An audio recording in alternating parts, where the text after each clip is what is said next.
Good morning, everyone. Welcome to our four-part Shelter and Faith series. You've joined Part 1, Crisis and Recovery. This is a partnership between the Santa Cruz Public Libraries and the Watsonville Public Library. We have a few housekeeping slides, and then I'll be turning it over to Mayor Cummings and our esteemed guests for today. Your microphone will be muted for the entire presentation. You do not need a microphone, a camera, or a screen if you only want to listen to the meeting, as this meeting is accessible by landline or mobile phone. If you need assistance, please call the library's telephone information line at 831-427-7713. To join this presentation using a telephone only, you can dial any of the following numbers. I'll read one of them off for you. 1-669-900-6833, and then enter the webinar ID of 996-3842-2575.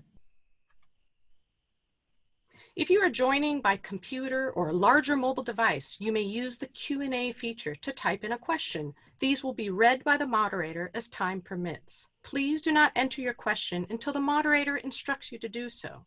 On your attendee control bar, you'll see a Q&A icon. You'll only see your questions and answered questions. If you're using a computer, in the lower left corner, you'll see audio settings, then the Q&A icon, and then in red letters, you'll see Leave Meeting. Once the presentation begins, if you're joining by computer, in order to see all participants, you may need to use the Zoom control bar and select Gallery View. Depending on the size of your mobile device screen, you may need to scroll over to view whomever's speaking. If you are accessing this meeting via the web browser only, you will not see all participants at one time. You'll only see the panelists speaking. And now I'm going to turn it over to Mayor Cummings, and all of our guests, we will transition to Gallery View. Please stand by. All right.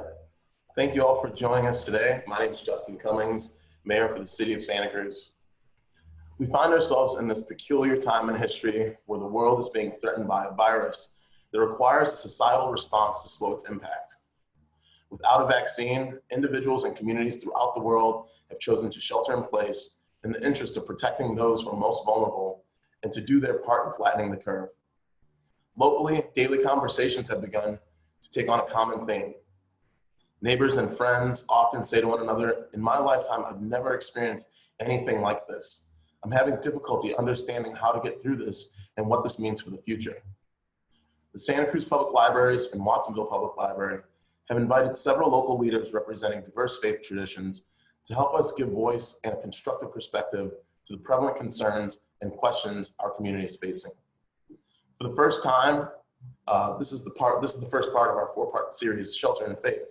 And we wanted to kick things off by having a discussion about crisis and recovery.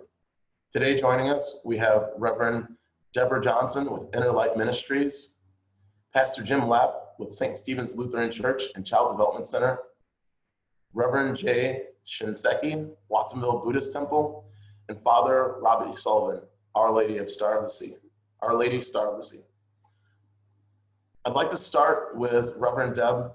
Can you please go down the list of all of our guests today? And I'd like our panelists to please take about 2 minutes just to tell us about yourself and the faith tradition you're representing today. And with that, I'll turn it over to Reverend Deb as our first panelist. Well, thank you.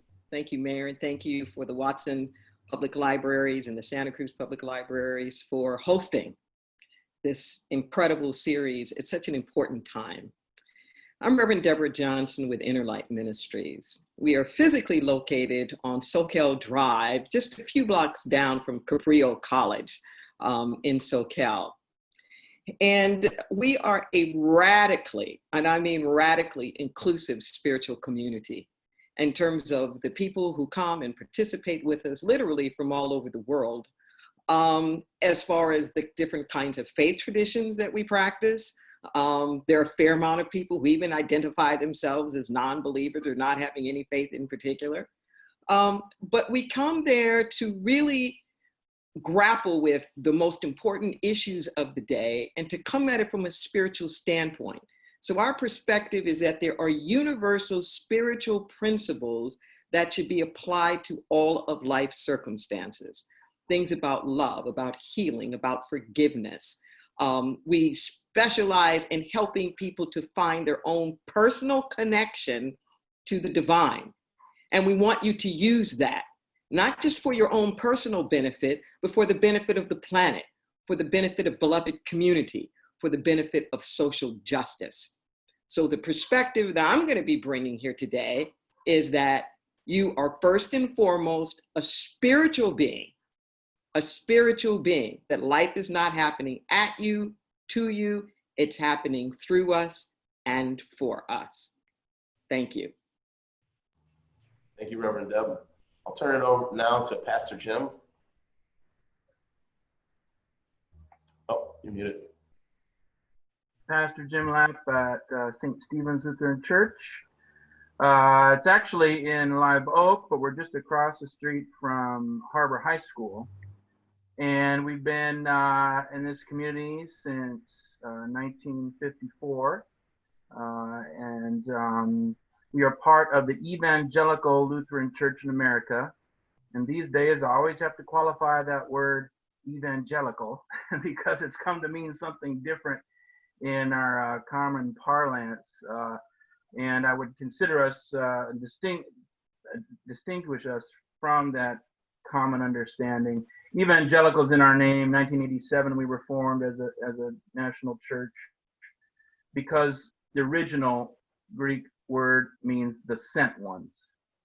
And we see ourselves as the ones sent out into the community to serve, especially those in need. And a couple of ways that we've done that most recently is that we have used some land that we had in order to build 40 units of low-income senior housing in conjunction with the county and Mid-Peninsula Housing that serves some of our most needy folks, including homeless veterans and people with certain physical disabilities. And also in our Untitled Child Development Center, and we started a preschool about 7 years ago, and so those are two of our hallmark ways we're known in the community. I've been pastor there for 24 years, congregation about 350 folks. Great, thank you for that intro. I'll turn it over to Reverend Jay. Could you tell us about yourself and the faith traditions you're representing? Thank you. Again, I'd like to echo the sentiment of others and thank the library and Mayor Cummings for putting this presentation on for us today. I'm really thrilled to be able to join the other pastors and reverends in this webinar. I've been the resident minister here in Watsonville for about 3 years.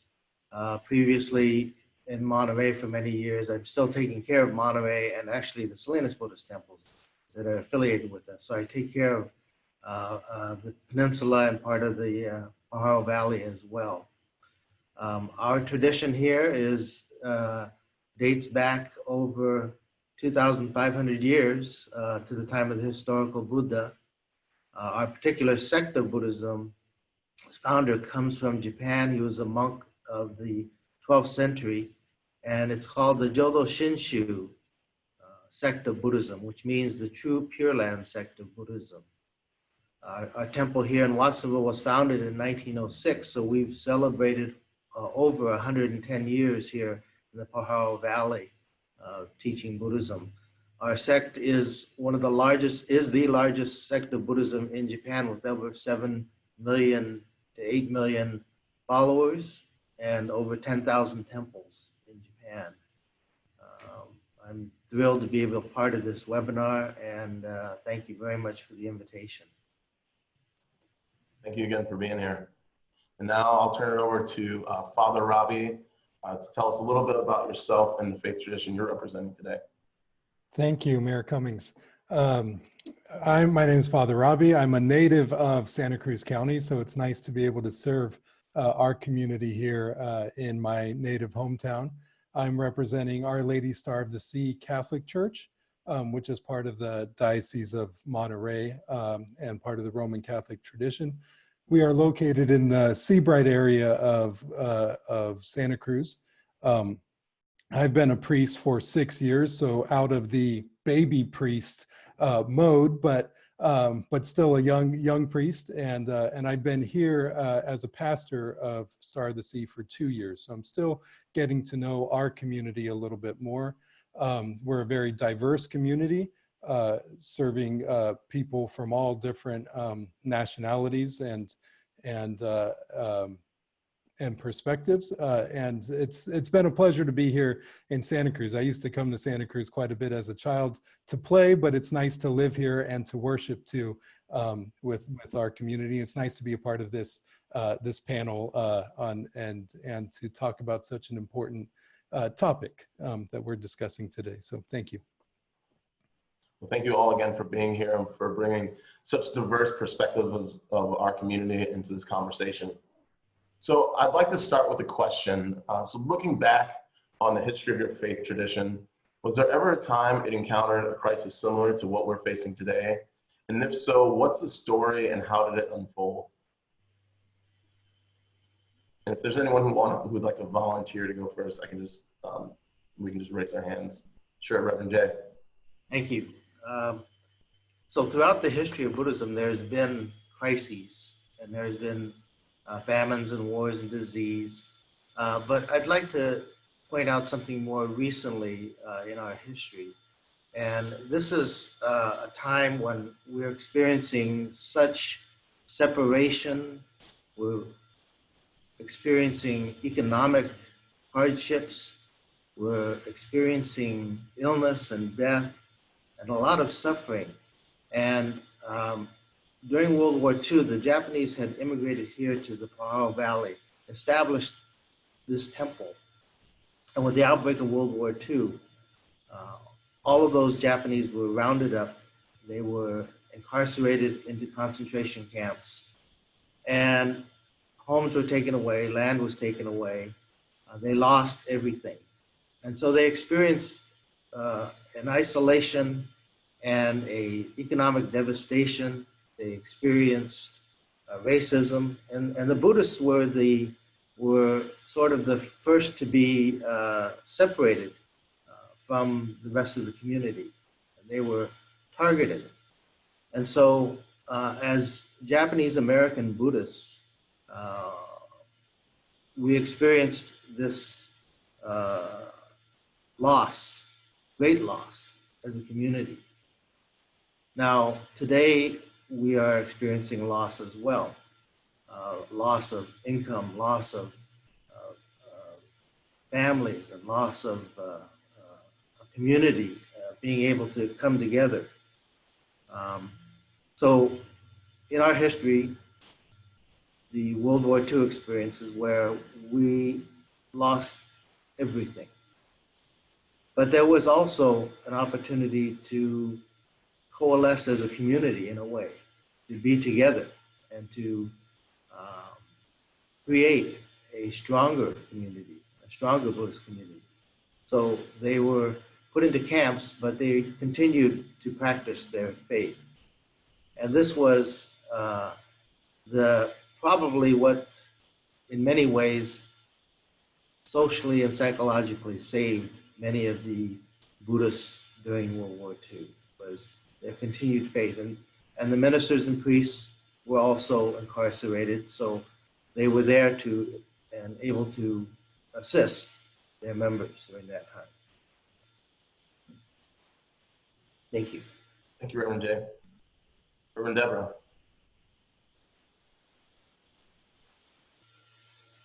Ways to look at what's going on right now.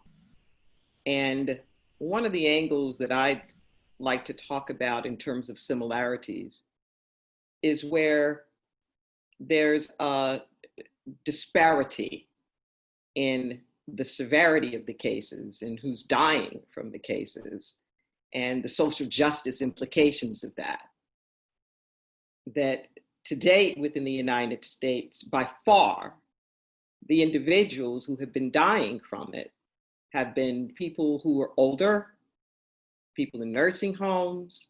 We're finding some of the biggest spreads in the prisons, and a disproportionate number of African Americans and Latinos, very, very specifically. And this has taken me back so much, particularly in the 80s and the early 90s here in the United States, with the big onslaught of AIDS. And AIDS leveled us in a similar kind of way of Corona, the coronavirus, where we just didn't know, like, what was this thing and where was it coming from? And it was ravishing and playing such a havoc in a certain sector of the population, and similarly, sectors of the population that weren't given as much value in terms of their life. Nobody knew where it was coming from or how it was that you got it. But what I do know is that that experience took us to a whole other level of developing community, of having to care for one another, of being family.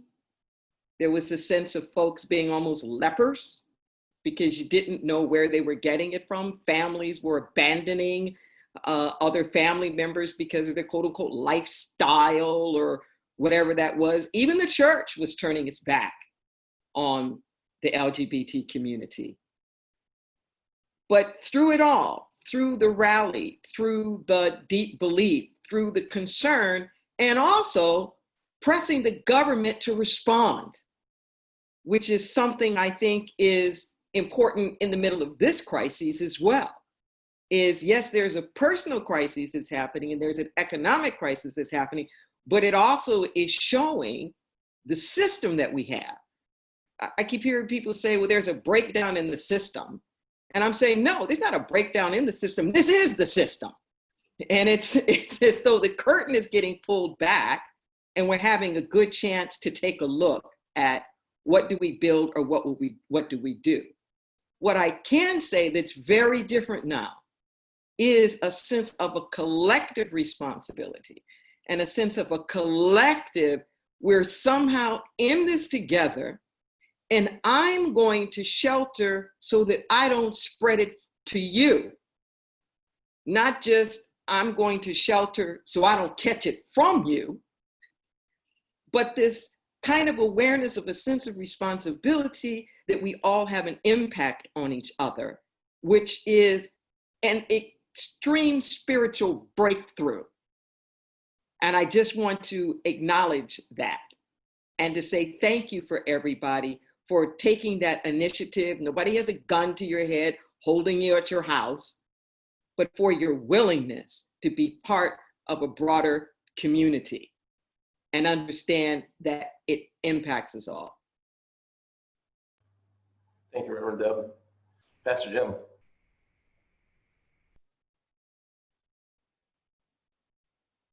Thank you, both of you, for those remarks. I want to come to both of your congregations. Okay, I want to pick up a little bit on our tradition, and specifically, I think that one of the ideas for this Shelter in Faith series actually came from a quote that was circulating, and it was from Martin Luther. So the Lutheran tradition goes back to the early 1500s, and Martin Luther was kind of the father of the Protestant Reformation, which brought a lot of needed cultural and societal changes. But this was the quote that we were circulating amongst my colleagues, because Martin Luther lived in the time of the bubonic plague. And here's what he proclaimed during that. He said, "I shall ask God mercifully to protect us, then I shall fumigate, help purify the air, administer medicine and take it. I shall avoid places and persons where my presence is not needed in order not to become contaminated, and thus perchance inflict and pollute others, so cause their death as a result of my negligence. If my neighbor needs me, however, I shall not avoid place or person, but will go freely as stated above. See, this is such a God-fearing faith, because it is neither brash nor foolhardy. So that reminds me of why I'm a Lutheran Christian, is because, well, I was raised in it for one, so that helps. But also, Martin Luther's approach was a balance of reason and faith. And in this particular time, I want to be part of that church that is balancing those things out, that both can inform and both can be called upon. And I totally agree with what Reverend Deb said about thinking of our neighbor first, especially the most vulnerable. That is throughout the ministry of Jesus, of course. The other thing I'd like to bring up about our tradition is, as Reverend Jay lifted up, in World War II, our church, Lutheran Church, lost much of its soul.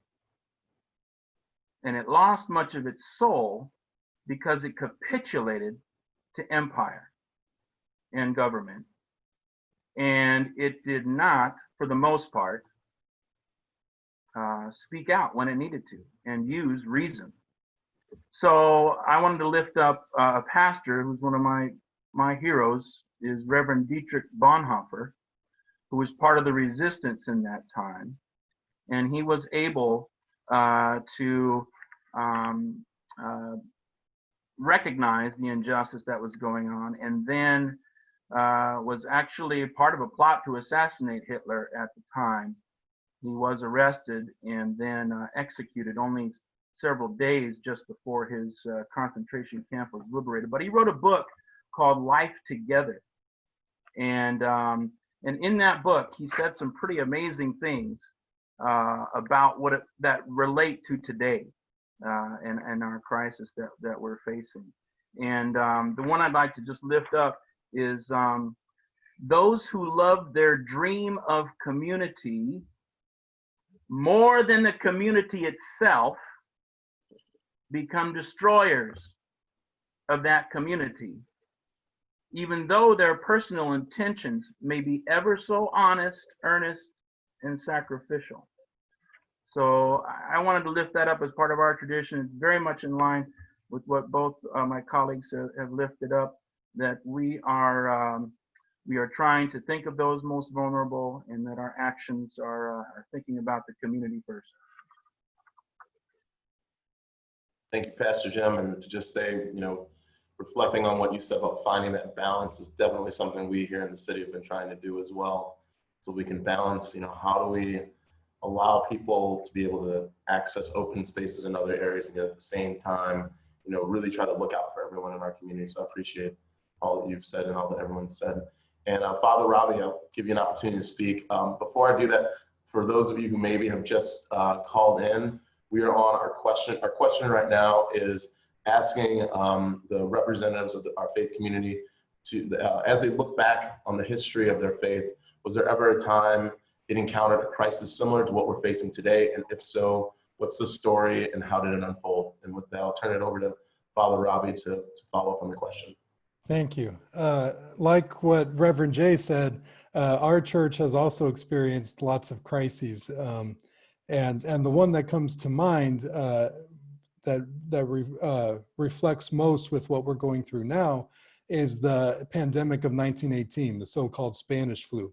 And at that time, churches were also closing down for a time, not as long as we've been closed down now, but for about 2 or 3 weeks or so, they were closed, which was a radical change for believers whose thought was to go to the church and appeal together to God to deal with the crisis of that time. And one of the messages that the church had shared during that difficult time was the importance to pray. Of course, our churches exist so that we can pray together, which is extremely important. But in times when that's not possible, we can still pray and perhaps have more time to pray individually and increase our prayer. And so that message appeals to us today too, that we can take time, perhaps more time, to pray for one another, to pray with each other, even in isolation, and to continue to pray and hope for that time when churches will reopen and when we can pray together once again. Great, thank you, Father Robbie. Okay, so moving on to our next question. How is your faith community finding new ways and building upon the wisdom and practices of your tradition to introduce hope during this public health crisis? Okay, we'll start with Pastor Jim. I was about 24 years ago, myself and another Lutheran pastor in Watsonville by the name of Mike Wilker thought we needed to start building some power amongst our faith communities in order to address some of the things in our communities that were not going well, that we could do better at. And so we formed an organization of organizations called COPA, which is Communities Organized for Relational Power and Action, mostly made up of faith communities, but also some nonprofits. And that's one of the ways that we are finding hope in the midst of this, because we already had this network set up, and it was, on the ground running, working on things like healthcare, affordable housing, these kinds of bedrock community issues.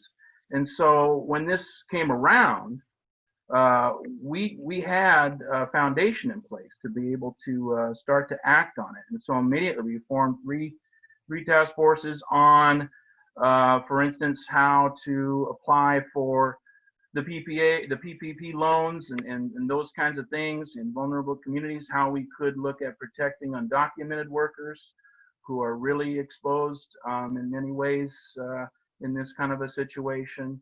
And so we have been working just right from the get-go on this. And we're part of a national network called the Industrial Areas Foundation, which we are now looking at ways in which nationally we can build our power so that these things can not be forgotten, especially again around those who are vulnerable. So that, being part of a faith community is pretty important. A lot of people these days talk about, and I understand it, being spiritual but not religious. And the lack in that, though, is that you're not part of a faith community of people where you can build some power for the good. If we don't build power in those kinds of bedrock institutions in our community, then we're saying, okay, market forces, okay, whoever's in government, go right ahead and do what you want. There's no civic engagement. So that's what we try to do in building hope amongst ourselves, is building some power so that some things actually get done. For instance, that housing that we have at our church, that doesn't happen without COPA, because we got $5 million from the county. That's an $18 million development. We're a 350 member church. We can't do anything. That was organizing work and building power to leverage our community resources to help build affordable housing. So that's just our example. But now in this situation, all new things open up, all new opportunities open up. I'm hopeful that this is kind of a wake-up call for a lot of us about taking better care of the vulnerable, about our disastrous healthcare system, and that we will be using this as we recover from this crisis to build a better society. Thank you, Pastor Jim. Reverend Jay, you want to follow up? Thank you very much. Am I unmuted? Okay. It's quite a challenge, to communicate with our members who we're so used to gathering here at the temple, and now we can't gather. So we're trying to communicate with them has been a challenge, but we're doing our very best to stream live services, send out more communications, and trying to touch them in as many ways as we can, even with phone calls and things. And I believe that, you know, so one of the hallmarks of Buddhist teachings is that we're all deeply connected to each other, that everything that we say and do and think affects other people. And another hallmark of the Buddhist teachings is that there are always causes and conditions for the situation we find ourselves in. So we're trying to reach out to our members and remind them of these deep connections. And these connections can be maintained even though we are physically separated, even though we can't be with each other. We can maintain those connections through understanding. You know, this whole pandemic has made us realize that the things that are coming out of our mouths, a simple handshake, the things we touch, can then affect other people who we may not even know or see. And so the things that we do deeply affect others. And this goes beyond, you know, the COVID-19.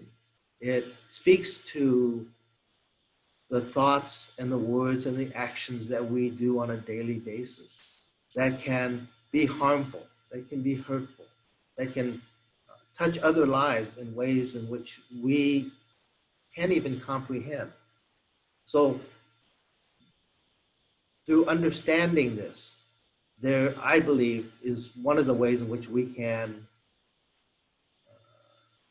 create hope for our members, understanding that everything that we do affects others. So a smile, a good deed, a sharing, it affects other people. And there are this idea of causes and conditions. You know, everything that we are receiving too is a result of the sacrifices of all of our health workers, our farmers, our truck drivers, the grocery store workers. So what we have and what we're able to do, the lights, the shelter, are all the result of so many people sacrificing their lives for us. So that, in a way, makes us feel deeply grateful for what we have and what we've received. And this is where I believe that hope comes about through understanding of these truths. Thank you. Thank you, Reverend Jay. Reverend Deb. In our tradition, we define hope as an acronym, HOPE. Keep your heart open, stay in possibility, and engaged. Heart open, possibility, and engaged. And just a couple of the things that we're doing, some of them are adaptations, finding different ways to do what we were already doing. In addition to the online things, but different ways of being in community. So for a number of years, we have participated with Second Harvest as a food pantry distribution. So we distribute a couple of 1,000 pounds of food every week on Thursdays at noon at our center at 5630 Soquel Drive. It's open to anybody. Before COVID, we were doing something similar every other Tuesday as part of their passion for produce, but now we're just a Thursday. So we were closed for a few weeks. And you know, that really hurt my heart because I know how important like food is. And now we've reopened and found, you know, thank God we have a lot of space. We have 3 acres, almost 3.5 acres, and almost 17,000 square feet. So we have a big facility and we can find ways to do the social distancing and all of that. But it's meant not giving up and saying, okay, how can we still meet the needs, even if it doesn't look like what it used to look like before? We've taken that community and expanded it. So now we're doing phone calls to local folks, and not just local folks, but like anybody who's been connected to us, and checking up on them, getting groceries for them, delivering it to them. It's been a big learning curve for a lot of our seniors who haven't been that technologically inclined, and literally teaching sessions so that they learn how to do, Zoom and some of these other things. We have folks who are sewing and who are making masks. Just everybody finding ways in which they can use their skills wherever it is that they are, and really make a difference. And on the more, I guess I would say, like overtly spiritual side, is upping up that level of gratitude. Because our experience isn't just what happens, it's how we name what happens. It's our interpretation of what happens that makes it our experience. And if we're feeling like we're just a victim of this, we're gonna miss a lot of the blessings. So we've been pumping up the gratitude in what's been coming out of this that is changing you, what's helping you make more connections, what's helping you get closer to your kids, and on out into the social level.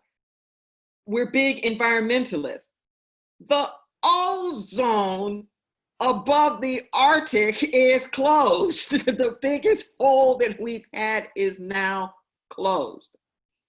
And I bring that up to say that when you're praying for something, you never know what it really is going to look like. We've been praying for a wake-up call to get out of our mass consumerism. We've been praying for like wake-up calls to kind of stop the treadmills that we were on, to become more conscious individuals and to participate more in global community. Nobody thought it would look like this, but underneath it all, you gotta admit that it's been our answered prayers in many ways, and not to miss that, so that we're not trying to go back. We're not just waiting for things to open up again. This isn't just a pause button where you go back, that let us be transformed by this moment, so that when and as things do reopen, we're bringing with it the conscious intentionality that we wish there had been before. So we're using this time to recalibrate energetically, to kind of like up our game and our visioning of a world of possibility, so that we become some new people. We're not just hiding out while this thing is happening, but growing and healing and transforming and becoming visionaries to move things forward. Thanks, Reverend Deb. Father Robbie, did you want to follow up on this question as well? Sure. Yeah, I'm the youngest of 4 children, so I'm used to going last in things, and that's which is fine with me. So yeah, anyways, one of the things that we've been doing is trying to use technology more. Our church is not something that we've used technology well in the past traditionally, but we've been trying to use it more. And so things like live streaming masses and reaching out to the community, mainly through our website. We've been really working at that. We're also trying to reach out to people on a grassroots level, as many of you mentioned already, calling our parishioners, checking in with them, see how they're doing. We're making efforts to do that. So I find myself just as busy as I was before, just in a very different way. And one of the things that we've been saying often is that our buildings are closed, our office is closed, our church is closed, but the church is open. That we continue to do what we do, and just finding ways to do that through prayers online or or in other ways, trying to communicate a sense of we're still open. I'm happy and pleased that our food pantry continues to operate and be open, as we've seen a growing number of people coming to receive food. And so, you know, there's still a strong spiritual need, perhaps more than ever. And we have a very key role in ministering to those needs, but just in very different ways. So it's been challenging to learn these new ways and find ways to reach people where they are. I'm thinking about doing home visits, not actually going in homes, maybe driveway visits, where I stop in the driveway and visit with people from a distance, maybe give them a blessing or pray with them from a distance. And so we're constantly thinking of creative ways in which we can connect with people and minister to people, because the church is still open. Just our buildings are closed. Great. And I think, you know, one of the things that was touched on in this is just how this is such an opportunity, and really keeping that positive lens of not just looking at this as something that's kind of holding all this back and forcing us indoors, but, you know, how are we using this as a way to connect with people who maybe we didn't connect with before, or also moving forward, even when we get to a point where we can open, now that we have these technologies, for people who might not be able to get to, whether it's a class or a church service or what have you, that they can now, this can now be a tool to expand the reach to so many other people. And so it's really inspiring to hear how all the different groups are using this as a way of not just, you know, kind of shutting in, but using it as an opportunity to continue to keep and maintain those connections. So I'll move on to our next question. Even though we are still in the midst of our current crisis, people are beginning to ask what happens when this all ends. Can things ever return to normal? And what do you see as the road to recovery?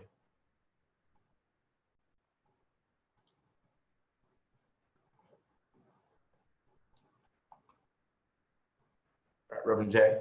It's, everybody was hesitating there, but that's, I raised my hand. You know, I think that as we get into what I think is going to be a new normal, things will never be the same.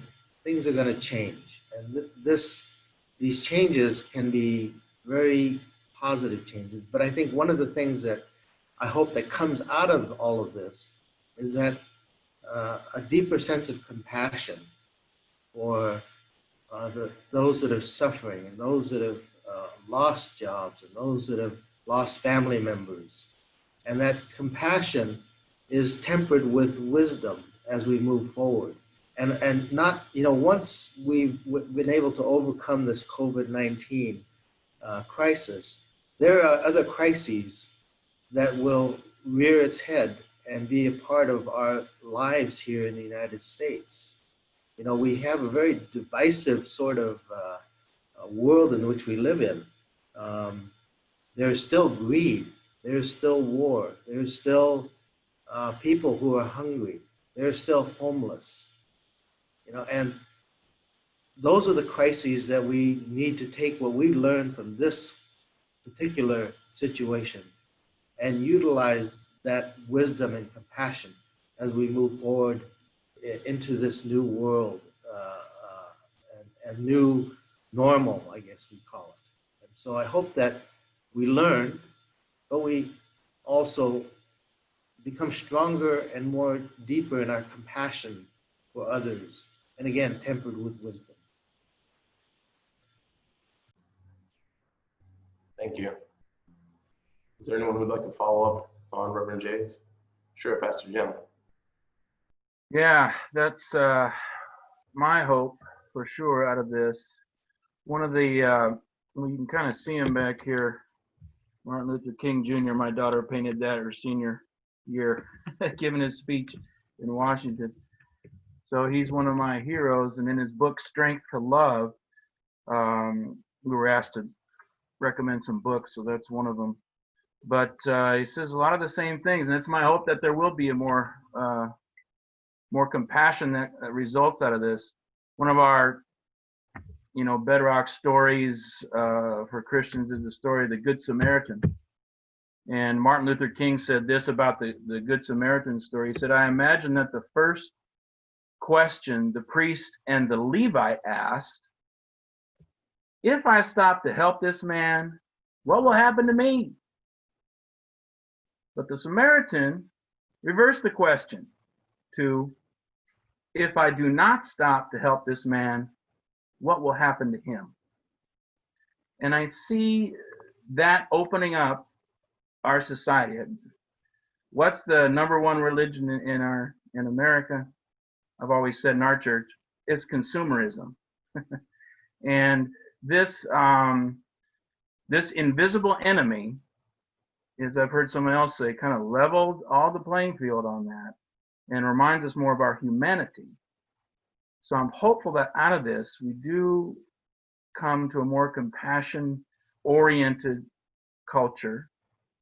And we do set up some things, as I mentioned, we're trying to do through COPA, our efforts that change fundamentally the way we live together and the way we take care of one another.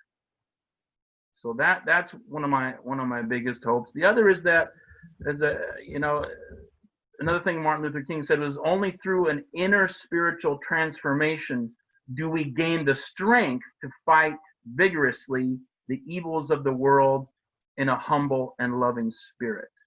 And I'm hopeful that this is that some inner spiritual transformation is taking place as we all face things we never thought we'd have to face in our lifetimes. Thanks, Pastor Jim. Pastor Deb, before I turn it over, I just wanted to say too that, one of the things that really hit me with what you said right there is how we care for each other, because one of the things that we've seen happening right now is how many people are volunteering to make masks for folks, how many people are like, I'm going to make dinner for, some senior neighbors of mine, and I'm going to go check in on them. And I hope that as we move through this, that's something that sticks with folks, that, as we move out of this, we still are, learning that we need to check in on the seniors in our neighborhood, and we need to try to see how we can take care of one another. And so I really hope, as you all mentioned before, that, this compassion and sense of care for our neighbors in our community is something that we continue to see increase as we move forward. And so I'll turn it over to Reverend Deb. Continuing on that same vein, I agree with everything my esteemed colleagues have said. I'd like to take this story just a little bit further that Pastor Jim was talking about, and related to what a vision of mine is that we can have going forward. The piece of the story about that Good Samaritan, so for those who aren't familiar with it, is that there's a man, he's a Levite, he's of the Jewish tradition, and he's on this trek on the Jericho road, which is this road. It's very, very steep, like 2,000 foot drop down from Jericho down into Jerusalem. And bandits take him, they rob him, they leave him bleeding, they take all his clothes, because in those days, clothes were collateral. And his own kin come by, the religious leaders, but nobody does anything with him. And you aren't even supposed to touch people who are bleeding. And then the Samaritan comes by and picks him up, puts him on his donkey, takes him to an inn, pays for him to be there for a couple of days, and says, I'll come back. And if he's not healed, I'll pay for him to stay some more. The Samaritan was the enemy. It's a very important part of this story, because when Jesus is giving this parable in scripture, the religious elite are challenging him on the commandments that he said, that the greatest commandment was to love the Lord your God with all your heart, with all your soul, with all your mind, and to love your neighbor as yourself. So the lawyers were trying to trip him up and say, well, who's my neighbor? So then Jesus gives them this story about, this is what happened, and it's this enemy who's the one that responds, and Jesus poses the question, who's my neighbor? Who's the neighbor in the story? And even the lawyers had to admit it was the one who showed compassion who was the neighbor. And I'm hoping that part of what comes out of here is a new definition of neighbor. So neighbor doesn't just mean who's around in my community, who's in my geographic location, who's in my particular tribe. This love that Jesus said that you were supposed to have was a very specific kind of love. It's the Greek word agapeo. It's not the Vallejo love. It's not the Greek friendship, kinship, because we have something in common. This is a transcendent love. It is a choice love. It is a direction of the will. It's an unconditional love. So what I'm hoping that comes out of this is that the divisiveness goes down. That we have this sense of our neighbor being everybody. And that I'm not going to allow my caring, my efforts, my concern, my sense of goodwill be determined based upon some socio-demographic or identity politics kind of thing that might make me separate from you. I'm hoping that we come out of this with a different level of intentionality about how we spend our time, about how we spend our money, about what it is that we patronize, because we've been away from stuff long enough to not just go back on automatic pilot. From here on out, baby, it's choice. And I hope, as we say in the Black community, we stay woke.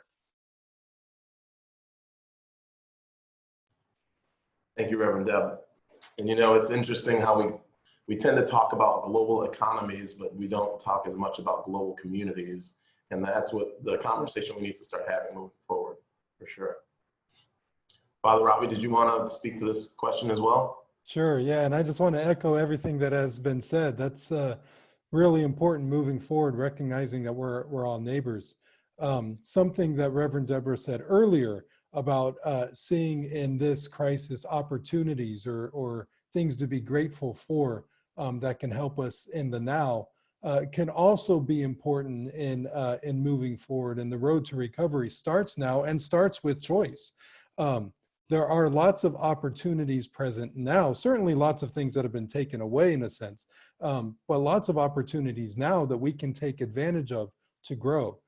We tend to, as a society, take advantage of opportunities that we have for pleasure or to feel good, and that's mainly because it's easy to do so. You know, if I go to the store and I see a sale on health food and a sale on donuts, I'm probably going to go for the donuts. It's much easier in that sense. But we have an opportunity to take advantage of areas for growth, which does challenge us, which does make things a little bit harder in a sense, but certainly much better for us as individuals and as a community. Opportunities to connect more with people, to call each other, to keep in touch with others, opportunities to pray for one another, opportunities to work on our own self-improvements, you know, to be the change that we want to see in the world, and it starts with us. So that, I think, moving forward in the road to recovery centers on our ability to make positive choices and take advantage of those opportunities for growth, however difficult, to do that now. Absolutely.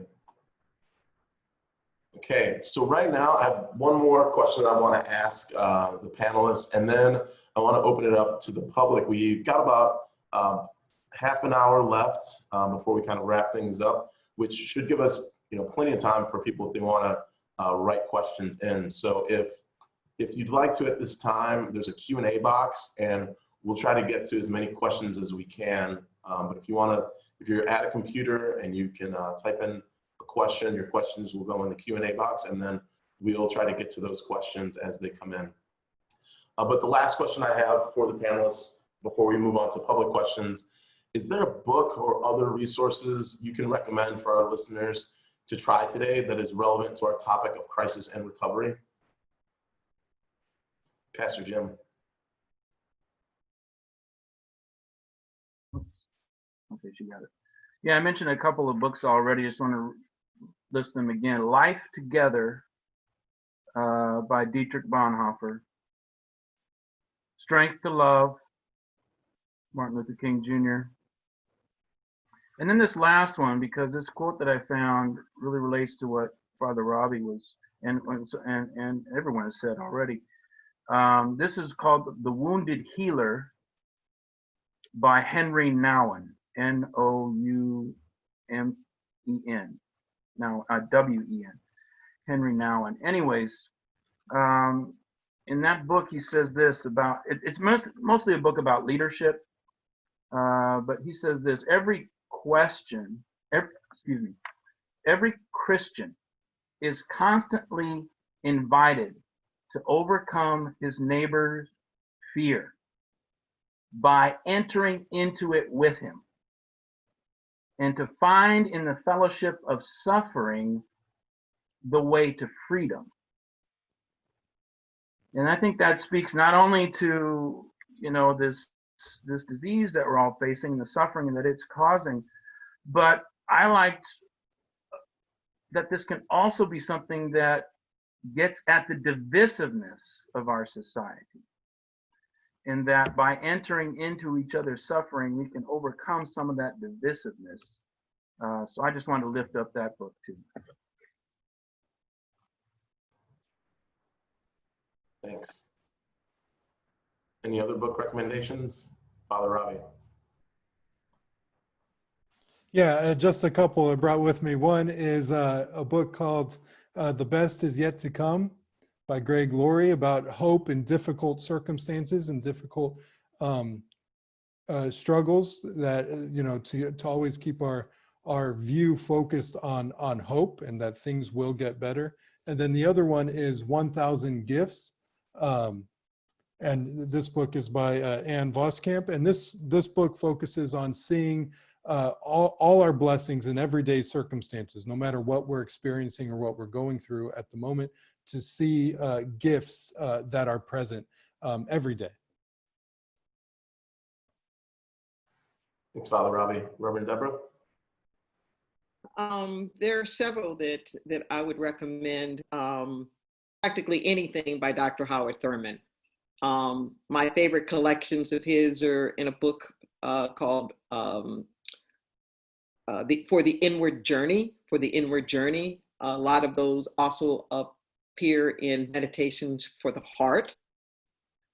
I'm also very fond of Mark Nepo's The Book of Awakening.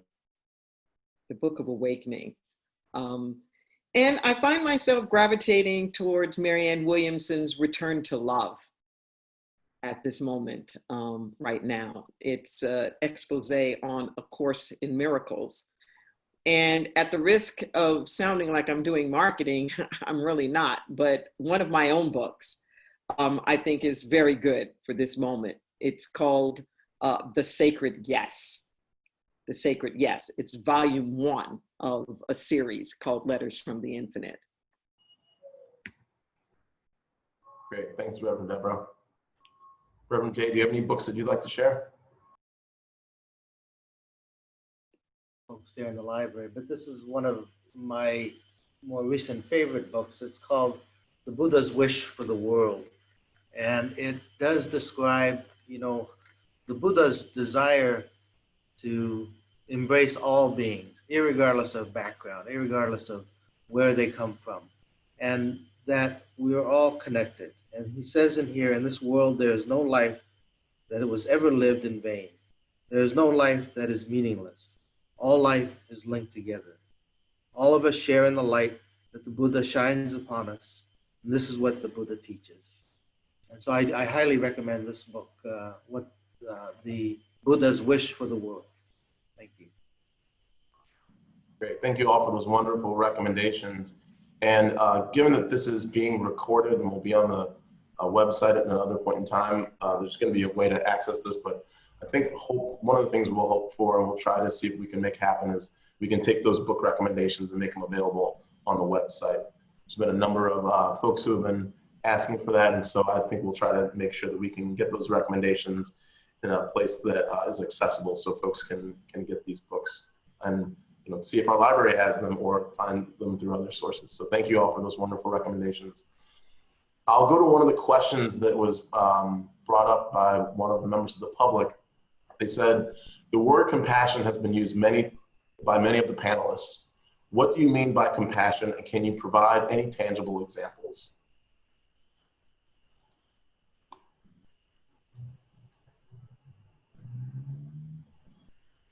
I guess I can. Sure. Try. Reverend Jay. I believe there are two ways of looking at compassion. One is in this mundane world in which we live, we do our very best to extend love and caring for other beings. One of the hallmarks of Buddhism is that every living being has value and that life has value. And so that compassion that we practice is to share what we have, to be kind to others. But there's also another type of compassion, and this is in Buddhism what we call the infinite compassion of the Buddha that is extended to every single being in the universe. And it's not a limited compassion. Oftentimes when we look at ourselves and we think about compassion, we spread a net out, and yet that net doesn't include everyone. It's sort of a limited compassion, and we do our best to go beyond that, but it is limited in scope. The Buddha's compassion, on the other hand, is a compassion that is described as being all-embracing, limitless, timeless, and even for those who commit evil acts, the Buddha embraces those beings. And so, yes, compassion has been used a lot, and I believe there are those two different types of compassion that we have to understand. Great, thank you for that. Reverend Deborah.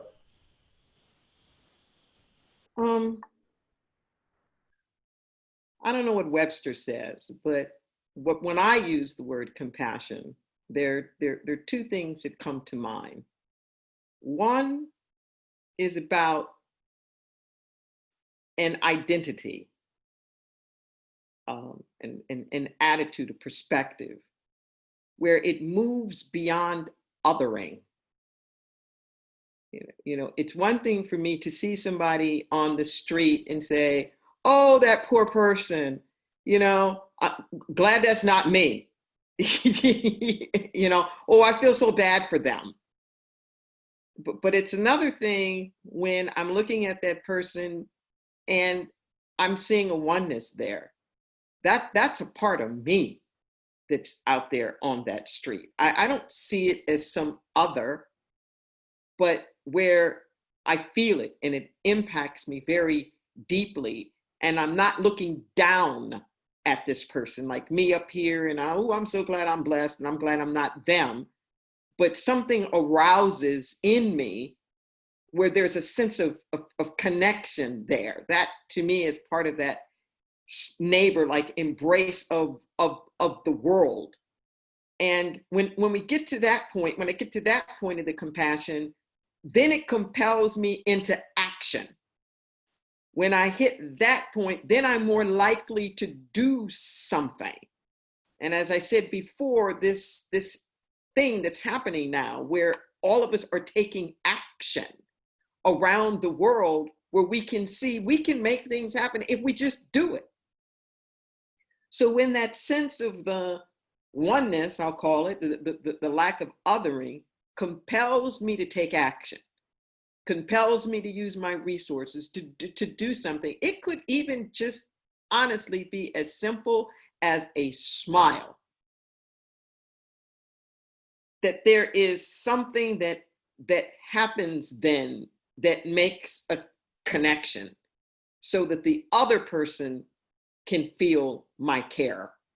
and it becomes a flow of energy then between us.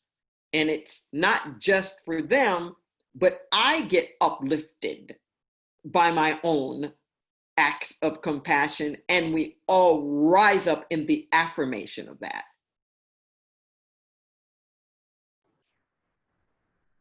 Thank you for that. Father Robbie or Pastor Jim, do you want to comment on this as well?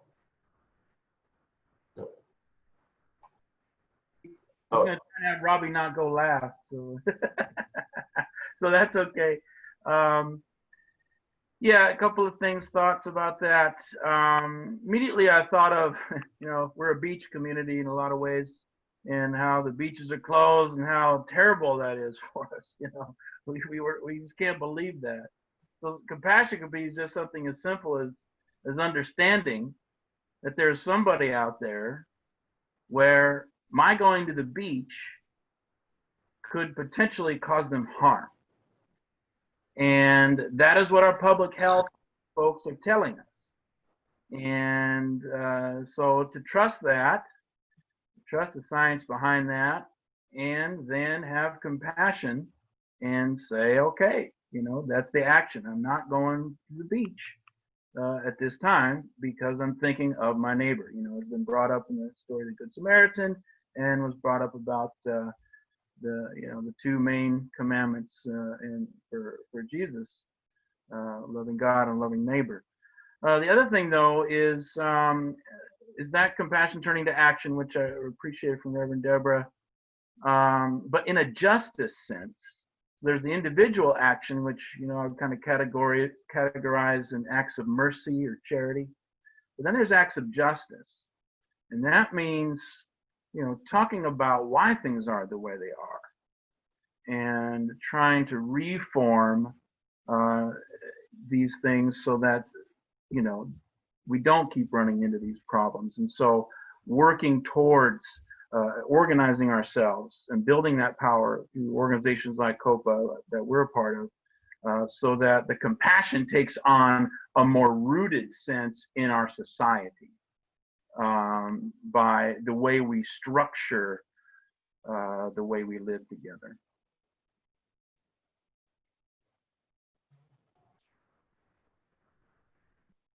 Hey, Pastor Jim. Father Robert, do you want to speak to this? I saw you unmuted your mic. Oh, no problem. No, I'm good. I think we can go on to the next question. Everything that people have said has been good. So, yeah. All right. This next question: how do we support and encourage our physical neighbors to not throw parties? It can make me feel anxious, and I'm trying not to worry during this crisis. I miss hanging out with my friends in person too, but I'm trying to keep my community safe. And so, to the extent that you all can maybe speak to that, I guess we'll open that up for discussion as well.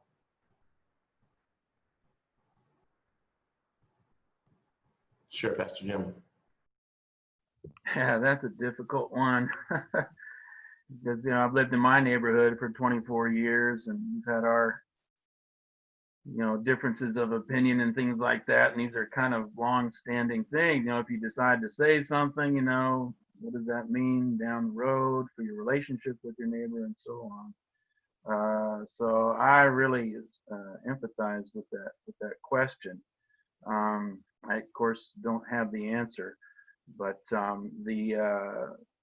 what we have done, we have approached our neighbors, not about this issue but other issues, and tried to model a way of talking openly about things without being judgmental, and just letting them know you care, letting them know that you may have a story yourself of someone who is in that vulnerable population that you could share with them, and look at it that way so that they could connect on that level.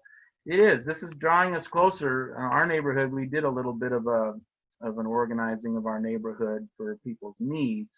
It hasn't really led to too much conversation, but this may be the opportunity to do that.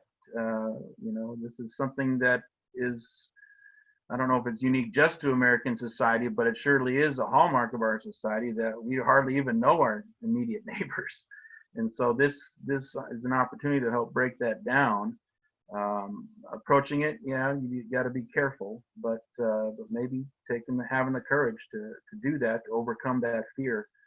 That's what we're all doing these days, is having that courage to overcome our fears. So this is another example of that. So I'd encourage that person to do that in some fashion if they can find that courage. Thanks. Reverend Jay? Yeah, I agree with Pastor Jim. This is a really difficult dilemma and that we put ourselves in. And the only thing I can think of is that, you know, we can lead by example and do our best to follow good, safe distancing protocols. I think it was San Francisco Mayor London Breed who said, you know, she doesn't want us to be policemen. She doesn't want us to go out and try to correct people in their actions. But again, I think it comes down to, as community leaders, teaching people of the consequences of the actions, that what we do truly affects other people, and not just, you know, our families, but those who are most vulnerable. And so continue to preach that best practices in everything that we do. So when I do my live streaming, we try to remind people, you know, and they're probably tired of hearing it. At the same time, that I think it's okay to continue to emphasize those practices. Thank you.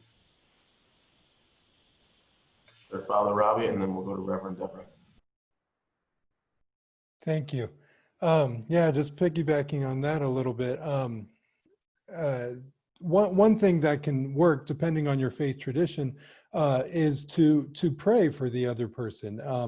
But how you pray is very important. So not just to pray, yeah, can my neighbor stop with these parties, or I pray that my neighbor will get a taste of their own medicine or something like that. But more of, I wish the best for my neighbor. I pray that my neighbor gets whatever they need, whatever they're desiring, whatever will help them.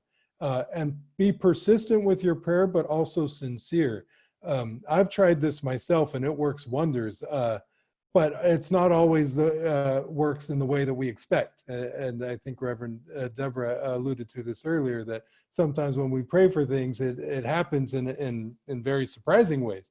And I found in myself that when I prayed for someone else to change, and I prayed for the best for them, I ended up being the one changing. And it was great, and it worked out to be very fruitful. But we can't underestimate the power of prayer, and that it can, you know, it can really work in very amazing and surprising ways. So I would just encourage to continue to pray sincerely and persistently for your neighbor as well. Thanks, Father Robbie. Reverend Deborah? Thank you. Father Robbie said some of what I was going to say. But to take it on to the other end, that for my faith tradition, we're always talking about there's only one of us here. There's only one of us here, and trying to really take an inner look at where am I in consciousness in regards to this. So when I hear the question, I hear it in a couple of pieces. I hear what we've already talked about, which is the neighbor and how do we deal with the neighbor, but I also hear the internal angst and fear, and that will take its toll even more than the party. Like the party could be like 3 hours, but that internal angst and fear that the one feeling is going to be lasting all day. So there's this place where, and it's a critical place that you really don't want to get to. You don't want hopelessness and helplessness to come together. That's a really bad combination. So whatever it is that you need to do to make yourself not feel so helpless, to increase the sense of vulnerability, which increases the fear. So that praying or whatever that is that you got to do, visualizing it, not only for the neighbor, but for your own self as well. If I were to look at my ancestors that are from the African diaspora here in the United States, that portion of my heritage, that they were in a profound way in which they didn't have any rights. They couldn't go and talk to the massa and have him to stop doing what he was doing that was impacting them. But they had a way of being able to be transcendent. And no matter what it was that massa, anybody else was doing, a sense that they could still survive, that they could still be whole, not making a God out of people, places, and things to have the ultimate say on my health, my wholeness, my possibility. So as important as it is to try to actually take action with the neighbor, within your own self, gain a sense of self-power back about you and your community, and don't cede it over to the neighbor and what they do, which you may not have any control over. Stand in your sense of well-being, regardless of what they're doing.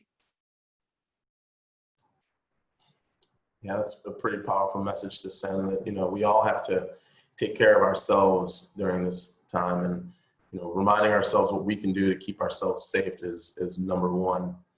And I just wanted to follow up with that too, follow up on kind of some of the things that have been said, because another way, you know, if someone really feels like they want to approach their neighbor, you can always, you know, write them a letter and drop it off, you know, tape it to their door, and just let them know that you're concerned about them, and that, you know, we're going through this time, and as a neighbor, you know, some of the activities they might be doing are concerning to you, and, you know, give them your phone number. Maybe you can call and have a conversation and really try to connect with one another if you haven't connected before.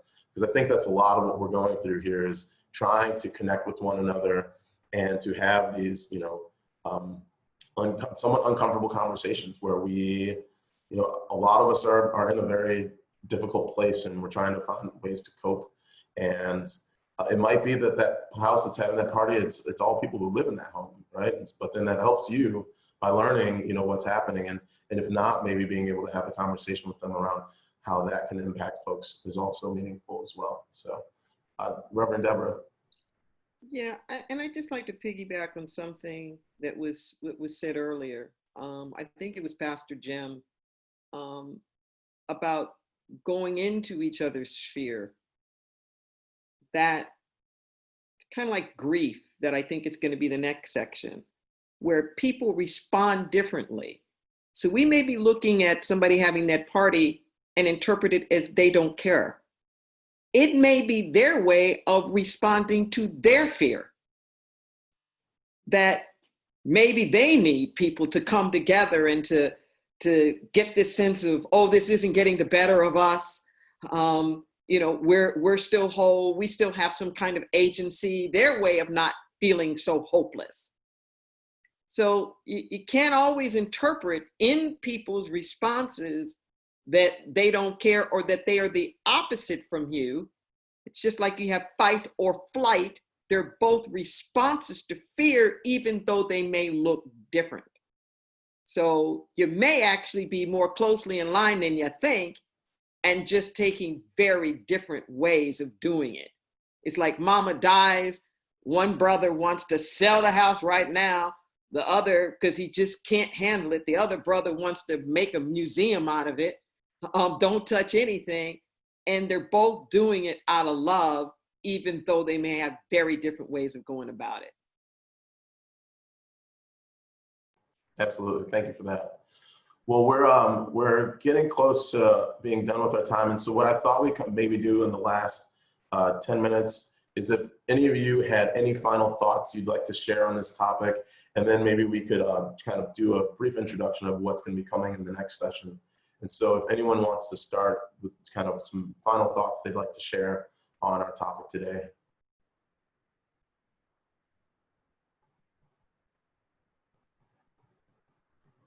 I'll go first this time. Change of pace. Just a simple phrase that we often say in society: keep hope alive. But that's so important in this time of crisis and recovery, to cling to hope. That hope exists in some way, in some form, and very often in unexpected ways. And to not only just cling to hope, but be an agent of hope as well. Bring hope to others. Bring hope in whatever way we can, clinging to our faith traditions as well to help us and guide us and move us through this. And then I just also like to say, as this will probably be my final comment, thank you to my colleagues. It's been a pleasure to meet you and work with you in this way together. And thank you to Mayor Cummings and to the Watsonville Library and Santa Cruz Libraries for putting this together. This has been a wonderful opportunity. Thank you.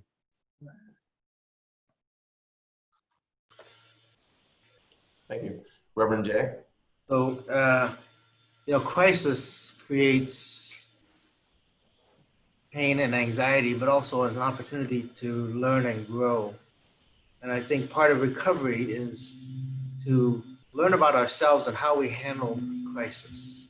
Learn about ourselves and how we can move forward in times of difficulty.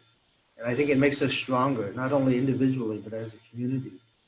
And so I really appreciate the comments that everyone shared today. And I echo Father Robbie's sentiments that I really enjoyed meeting you virtually, listening to your comments, learning from you.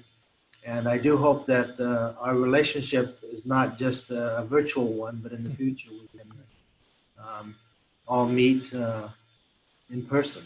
And thank you for your time and comments. Pastor Jim?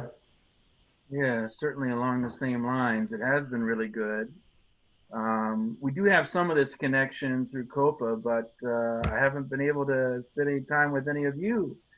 So that would be my final thought, was that those who have participated in this to this point, whom we can't see, that you could see this is a pretty diverse representation of faith communities, just the four of us.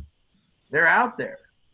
And I want to encourage people to find one. I mean, it doesn't really matter which one so much, but to find a faith community to be connected to would be my final thought.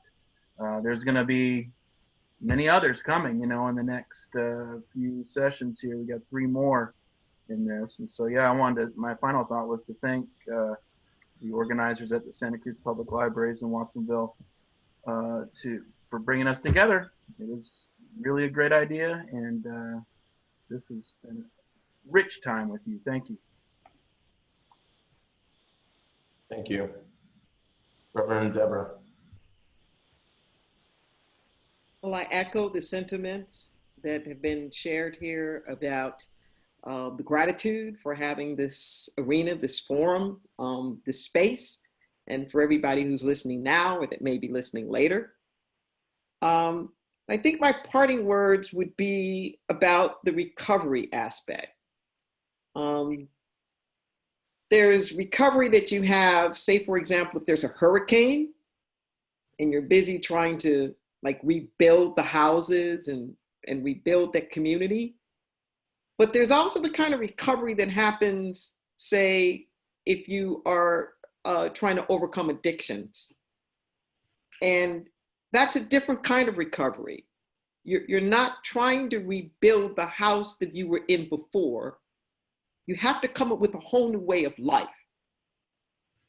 And I think we need to just get very sober about the fact that life as we've known it, it's just not going to be that way anymore.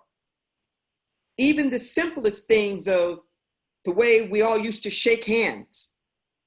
I don't know how long or if we'll ever go back to that, so to speak, as a tradition.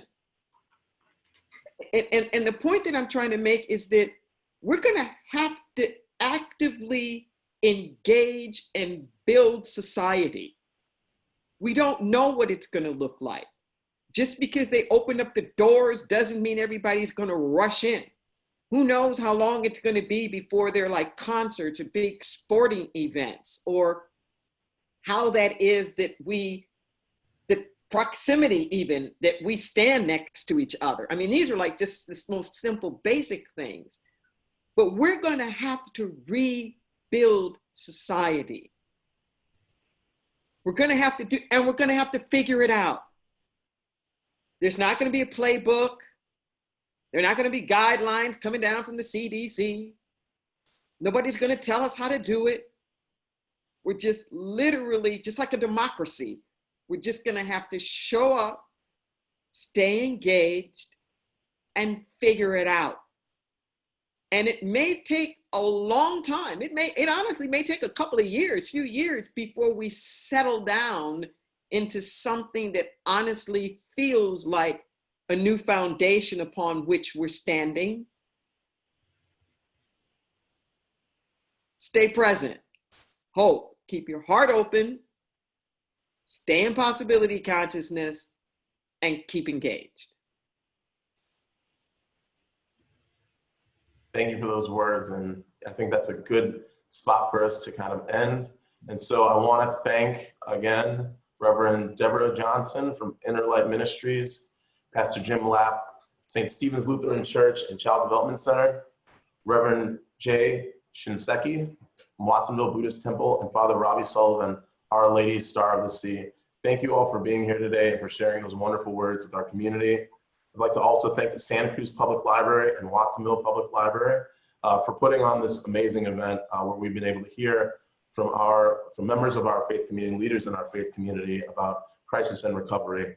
I'm just going to share my screen real quick. Oh, I don't have that capability, but I just want to let folks know that the next session in the Shelter in Faith series will be on grief and loss, Wednesday, May 5th from 3 to 4:30 p.m. During this session, the topic will be finding comfort and help for coping with grief and loss as faith leaders share hopeful practices conducive to sheltering in place. And with that, I'd like to thank you all for joining us today. Please stay safe, please stay healthy, and we hope that you'll tune in again. Thank you. Thank you. Bye, everybody. Right. Bye. And on behalf of the Santa Cruz Public Libraries and the Watsonville Public Library, I'd like to thank all of our attendees today for taking time out of your day to join us for our Shelter in Faith series. We will post the book recommendations and the recording soon within the next day or so. And as Mayor Cummings mentioned, please join us for part 2. This will be this Wednesday at 3 p.m. You'll register the same way you did for this session at santacruzpl.org, and there you'll find parts 2, 3, and 4. And of course, thank you to all of our panelists for sharing your wisdom and your insight today. Thank you so much. Take care. Thank you.